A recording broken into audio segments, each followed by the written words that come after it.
Hi guys! Unboxing tayo ng parcel for today's video.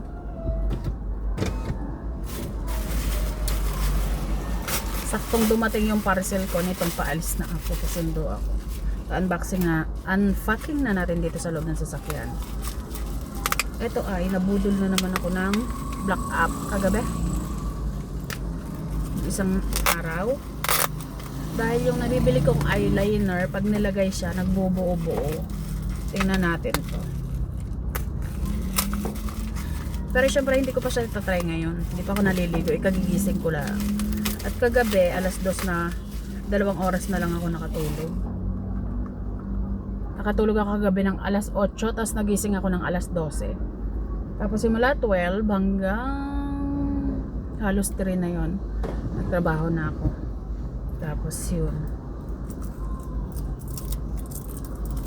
Pagkahatid ko kanina kay Soy sa school, nag-ano na ako, natulog na ako. So yan. JMCY nasa 73 kasama ang shipping fee. Sana maganda to.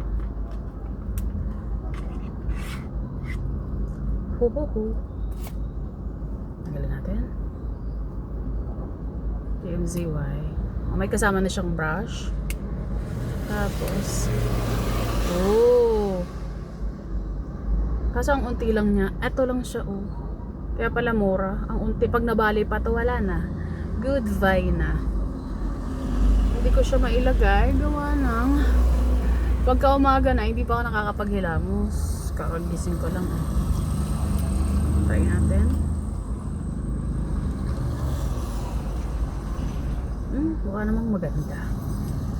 Try natin. Napaka-oily pa ng aking pagmumukha Hindi naman siya kakapit gawa ng oily nga Kagigising nga.